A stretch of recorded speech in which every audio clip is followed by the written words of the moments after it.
locotenentul Gabriel Dogaru. Transportorul blindat de trupe Piranha 3C este un autovehicul de luptă blindat pe roți care a intrat în dotarea batalioanelor de infanterie din forțele terestre. Piranha 3C are un design deosebit, o protecție balistică variabilă crescută, blindaj performant, fiind dotat cu kituri de protecție împotriva minelor și armelor chimice, radiologice, bacteriologice și nucleare. Cu o greutate de 17 tone și echipat cu un motor puternic tip Caterpillar, autovehiculul asigură transportul și protecția unui echipaj format din 9 militari. Se poate deplasa cu ușurință în orice tip de teren, poate atinge o viteză de 105 km/h pe șosea și poate traversa cu ușurință cursuri de apă prin plutire. Transportorul este dotat cu o mitralieră de calibrul 12,7 mm, integrată într-o stație armată telecomandată, care permite executarea și conducerea focului din interiorul transportorului. Mitraliera are o bătaie maximă de 7 metri. Transportoarele blindate de trupe Piranha 3C se află în dotarea batalionului 26 Infanterie Neagoe Basarab și sunt folosite la toate exercițiile executate de către Brigada 2 Infanterie Robine. Ultimul exercițiu la care au fost întrebuințate a fost Scorpions Fury 16, care a avut loc în această toamnă la Centrul de Instruire pentru Luptă al Forțelor Terestre din Cinci. Următoarea coloană care va trece prin fața tribunei oficiale este formată din 10 transportoare amfibii blindate P-33 Zimbru și este comandată de locotenentul Andrei Costin. TAB P-33 Zimbru este un autovehicul de luptă blindat, amfibiu, cu un echipaj format din 10 militari, cărora le asigură transportul protejat, mecanicul conductor, trăgătorul din turelă, comandantul vehiculului și cei 7 soldați echipați de luptă. Caracteristicile tehnico-tactice îl recomandă ca o mașină de luptă fiabilă, fapt dovedit în teatrele de operații unde a fost folosit de către batalioanele de infanterie din forțele terestre.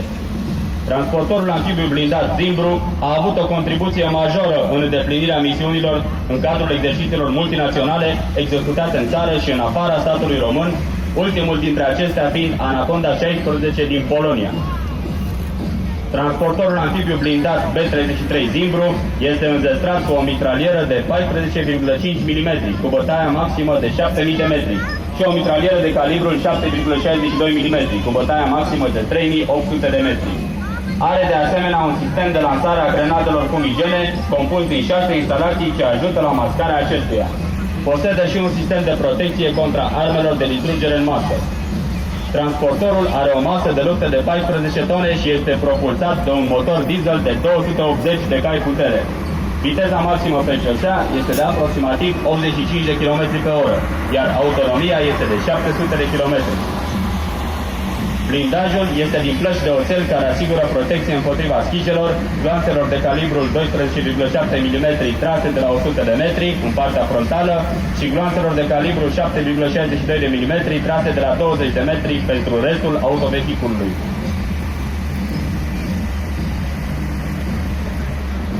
Urmează defilarea mașinilor de luptă ale infanteriei 84M Jderul, autovehicul de luptă blindat, amfibiu pe șenile, care asigură transportul protejat al grupei de infanterie și ducerea luptei de către aceasta. Blocul de tehnică este comandat de locotenentul Daniel Vlase. Mașina de luptă a infanteriei 84M Jderul este destinată pentru nimicirea inamicului și angajarea luptei cu vehiculele blindate ale acestuia. De asemenea, contribuie la combaterea țintelor aeriene și executarea de lovituri în dispozitivul advers. Poate executa misiuni specifice vânătorilor de munte.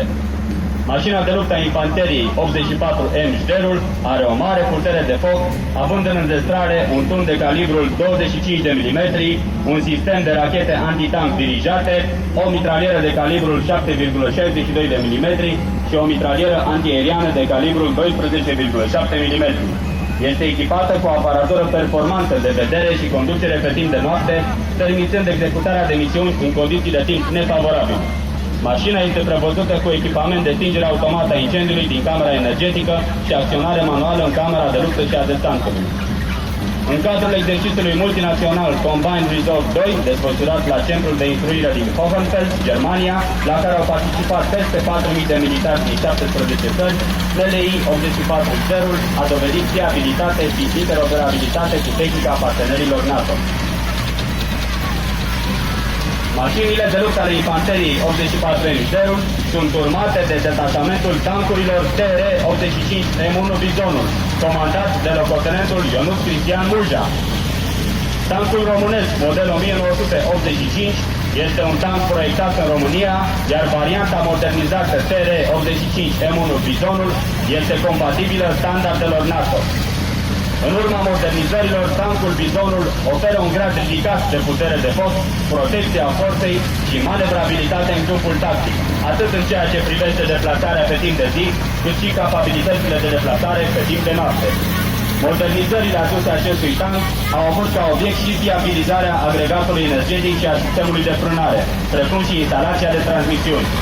Acest tip de tank este de categorie mijlocie, având în compunere un echipaj format din 4 militari.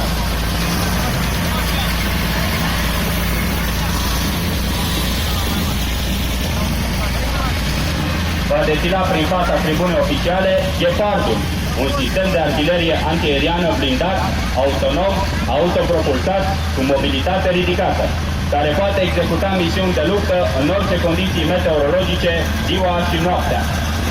Detașamentul de sisteme Ghepard este comandat de capitanul Liviu Burtică. Misiunea tactică a sistemului de artilerie antiaeriană Ghepard este angajarea luptei împotriva avioanelor și elicopterelor care atacă prin surprindere, la joasă înălțime, precum și împotriva blindatelor. Datorită mobilității ridicate și timpului foarte scurt de reacție, acest sistem poate asigura protecția în timpul de luptă, în special a unităților blindate. Durela conține armamentul, care constă în două tunuri automate de calibru 35 de mm, fiecare cu o cadență de tragere de 550 de lovituri pe minut, și două radare, unul de cercetare și unul de urmărire. Radarul de cercetare are o rază de acțiune de 15 km și poate funcționa din mișcare, datele fiind actualizate fiecare secundă. Complexul antiaerian Ghepard este, din punct de vedere al performanțelor și al mobilității, al puterii de foc și al preciziei, superior multor sisteme similare realizate pe plan mondial.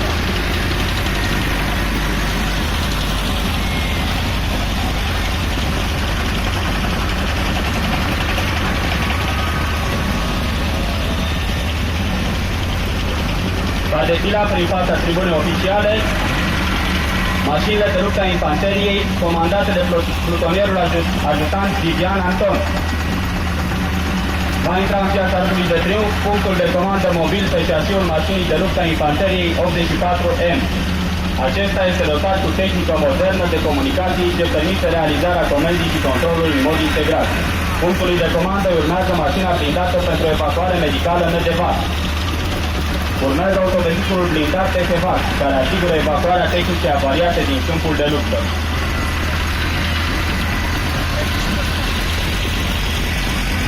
Intră în piața Arcului de Triunf sistemul de artilerie Laron, sistem interoperabil și cu performanțe la nivelul sistemelor similare aflate în dotarea celorlalte armate din țările membre ale NATO.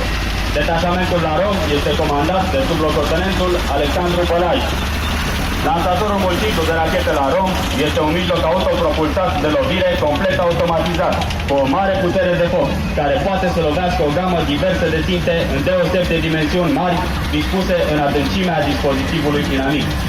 Sistemul de artilerie Laron are mobilitate ridicată și capacitate rapidă de deschidere a focului. Poate executa acțiuni de luptă în orice condiții de timp sau anotimp, inclusiv în mediul contaminat chimic, biologic, radiologic și nuclear.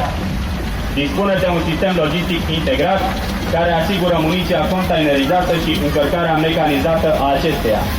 Sistemul Laron conține un sistem de comandă, control, comunicații și informatică modern și interoperabil.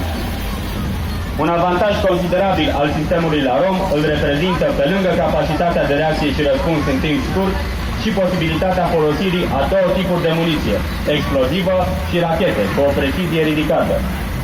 Muniția, dispusă compact, în containere, poate fi transportată și încărcată rapid. Sistemul Laron face parte din înzestrarea brigăzii 8 Laron Alexandru Ioan Cuza, unitate ce s-a remarcat prin exercițiile la care a participat. În anul 2016, prin exercițiul Viforul 16, batalionul 86 Laron a fost recertificat și pus la dispoziția NATO, militarii acestuia dovedind un profesionalism ridicat.